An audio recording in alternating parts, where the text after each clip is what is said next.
আজ বানাবো গুজরাটিদের মতো মেথি শাকের পরোটা বা থেপলা। মেথি শাক এই শীতকালে প্রচুর পরিমাণে বাজারে পাওয়া যায় এবং এই শীতকালে এই মেথি শাক পাওয়া যায়, তা এই মেথির পরোটা খাওয়ার সবথেকে ভালো সময় হলো এই শীতকাল।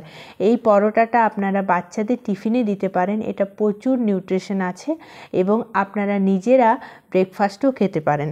নমস্কার বন্ধুরা, welcome to Shilpa's home kitchen. আমি শিল্পার নতুন এক রেসিপি নিয়ে হাজির হয়ে গেলাম। তার আগে বলে দিই, আমার চ্যানেলে নতুন ভিউয়ার হলে চ্যানেলটি সাবস্ক্রাইব করে পাশে থাকবেন। মেথির পরোটা বানানোর জন্য প্রথমে মেথি শাকটা আমি একটা চপার বক্সের মধ্যে ভরে নিলাম এবং খুব ফাইন চপ করে নেব।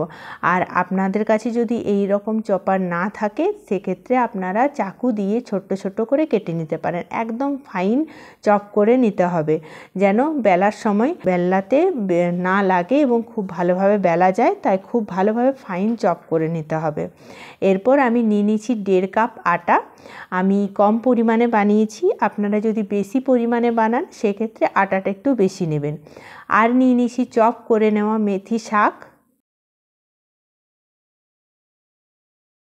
তারপর নিয়ে নেব আদা বাটা, অল্প একটু আদা বেটে নিয়েছি। আর তারপর নিয়ে নেব কাঁচা লঙ্কা কুচি করে নিয়েছি সামান্য অল্প। আর তারপরে দিয়ে দেবো স্বাদ মতো লবণ, অল্প একটু হলুদ গুঁড়ো, অল্প একটু জিরে গুঁড়ো, আর অল্প নিয়ে নেব ধনে গুঁড়ো। আর দিয়ে দিয়েছি 2 চামচ দেশি ঘি। আর দিয়ে দেবো জোয়ান। জোয়ানটা আমি ডাইজেশনের জন্য ব্যবহার করেছি। ব্যাস, সব কিছু দিয়ে খুব ভালোভাবে হাত দিয়ে মেখে নিতে হবে।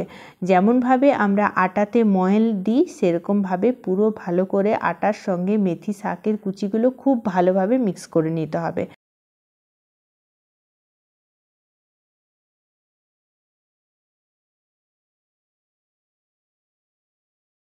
এরপর অল্প অল্প জল দিয়ে আটাটা আমি মেখে নেব। খুব শক্ত আটা মাখবো না, নর্মাল যেমন আটায় আমরা রুটি বানাই সেরকম আটাটা মাখতে হবে। খুব বেশি শক্ত হবে না, আবার খুব বেশি যেন নরমও না হয়।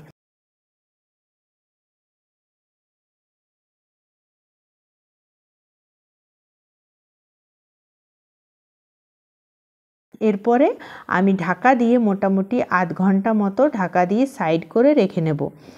1/2 ঘন্টা পরে চলে এলাম।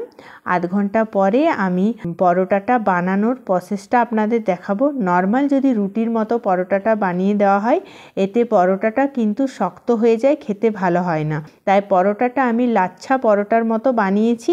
এতে পরোটাটা সফট থাকে এবং খেতেও ভালো হয় আর অনেকক্ষণ অবধি খুব ভালো থাকে, এরকম প্রসেসে যদি বানানো হয়।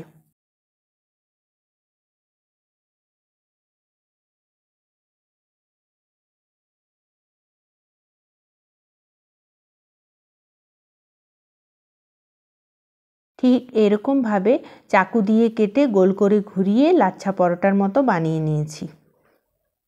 আপনারা চাইলে কিন্তু নর্মাল বানাতে পারেন। আর এই পরোটাটা একটু মোটা বেলতে হবে, কারণ বেশি পাতলা বেললে এটা কিন্তু শক্ত হয়ে যাবে, তাই একটু মোটাই বেলতে হবে, তাহলে পরোটাটা সফট থাকবে।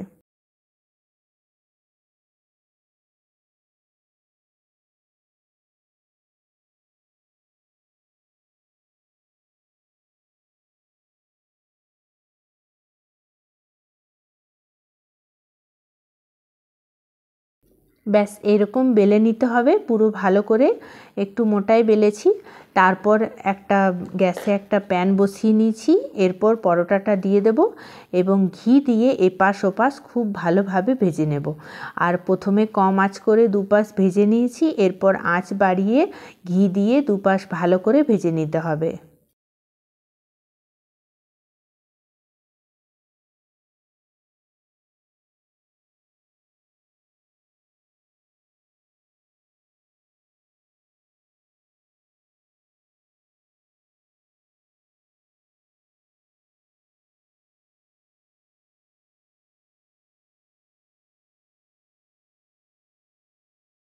এই পরোটাটা আলুর দম, যে কোনো তরকারি বা কিছু যদি না থাকে টমেটোর চাটনি দিয়েও এই পরোটাটা খুব ভালো লাগে খেতে।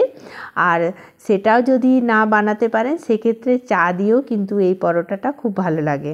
তাই অবশ্যই একবার বাড়িতে ট্রাই করে দেখবেন। এই শীতকালে এই পরোটাটা বাড়িতে অবশ্যই আপনারা বানিয়ে দেখবেন, আর কেমন হয়েছে আমাকে কমেন্টে অবশ্যই জানাবেন। ভিডিওটি শেষ অবধি দেখার জন্য অনেক অনেক ধন্যবাদ।